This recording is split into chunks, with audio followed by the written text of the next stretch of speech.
Hace unos días usaba este ejemplo de la diferencia entre el miedo y el temor.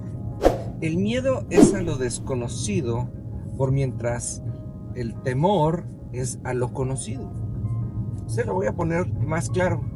Si usted entra a un cuarto oscuro donde no se ve nada, usted tiene miedo porque no sabe lo que hay. Pero si usted entra a un tanque lleno de tiburones, usted tiene temor porque sabe perfectamente el riesgo que corre. Entonces, aquí es en donde se pone interesante cuando Dios dice, el temor a Dios es el principio de la sabiduría. Porque entonces dice, el que sabe a lo que se mete con Dios es un hombre sabio. Porque no cualquiera se mete con Dios. ¿Se ha puesto a pensar en eso?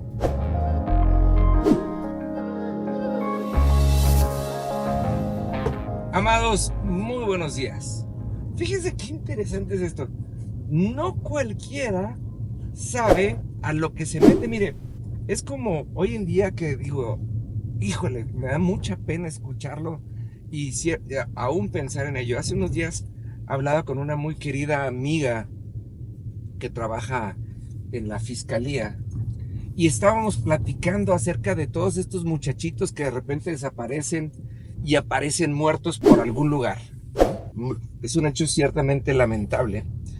Y también me pongo a pensar en el hecho de que luego los hacemos víctimas. Quiere decir, pobres muchachitos. Y le preguntaba yo a esta amiga mía, le digo, ¿ustedes que tienen más acceso a esta información? Le digo, yo tengo la sensación que todos estos muchachitos se metieron con el narco o ahora sí que con los malos y no sabían a lo que se metían. Y cuando trataron de creerse más listos que estos con los que se metieron, estos les dieron crán por andarse pasando de listos. Y me contesta mi amigo y me dice, ¿sabes qué? Me duele mucho decirlo, pero sí es cierto. Dentro de la gran, inmensa mayoría de todos estos casos, ese es el caso. Gente que se metió con quien no se debía haber metido y gente que se quiso pasar de lista y que por eso le cobraron la factura. Y digo, wow, qué interesante es eso cuando te crees que puedes llegar y acceder a ciertos lugares y que puedes acceder a ciertas circunstancias y no mides y no sabes con quién te metes y te metes en problemas. Y por el otro lado, amados, muchas veces usted y yo nos metemos, y lo pongo entre comillas, con Dios pensando que Dios está ahí para todos y pues, al fin y al cabo pues Dios me ama, ¿no? Como por qué no me voy a meter con Él. Y entonces a la hora de la hora termina siendo un problemón y no porque Dios nos vaya a reclamar o Dios nos vaya a castigar por no hacer las cosas, sino porque no dimensionamos las cosas. Mire, a mí me impacta mucho, a mí me impacta mucho cuando veo en Éxodo, en Éxodo 20, si no me equivoco, que dice que Dios no dejará sin castigo a aquellos que usen su nombre en vano. Y esto no aplica solamente al momento de lo malo o como antes decíamos de jurar, sino también de lo bueno, porque muchas veces usted y yo achacamos cosas que no son buenas y no son agradables a Dios cuando nunca lo invitamos a participar en el proceso. Y yo creo que también tiene un cierto sentido de cuidado. Entonces, cuando entendemos esto, entendemos este principio que está escrito en Proverbios 1:7. Dice, el principio de la sabiduría es el temor a Dios.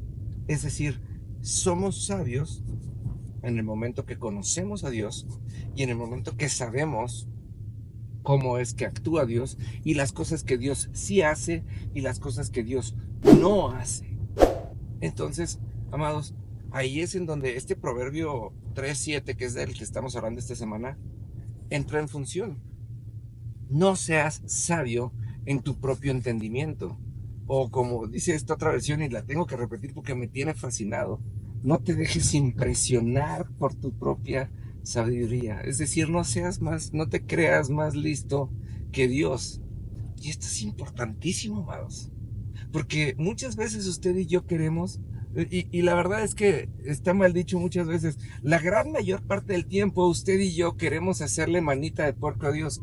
Y lo decía el pastor Enrique Bremer esta semana y me dejó muy impresionado. Muchas veces usted y yo creemos que ahora sí que la gracia de Dios es la respuesta a nuestro buen comportamiento, cuando no tiene nada que ver. La gracia de Dios es lo que Dios ha decidido darnos de manera inmerecida y no es una reacción que nosotros podamos provocar.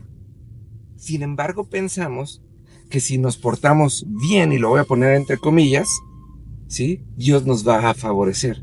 Dios nos va a favorecer porque nos acercamos a Él, porque le buscamos y porque le conocemos. Porque toda bendición requiere de un ambiente para poder manifestarse. Y no es un asunto de hacer cosas buenas para recibir cosas buenas o de hacer cosas malas para luego merecer castigo. Pasa que la mayor parte del tiempo no tenemos ni idea de quién es Dios y no sabemos ni con quién nos estamos metiendo. Y es más, la mayor parte del tiempo ni siquiera nos metimos con Dios porque no sabemos nada de lo que está pasando. Así que, amados, se los voy a dejar de tarea. Por favor, coménteme qué opina acerca de esto, ¿sí? Compártale este video a alguien que usted sepa que lo tiene que escuchar y nos vemos el día de mañana.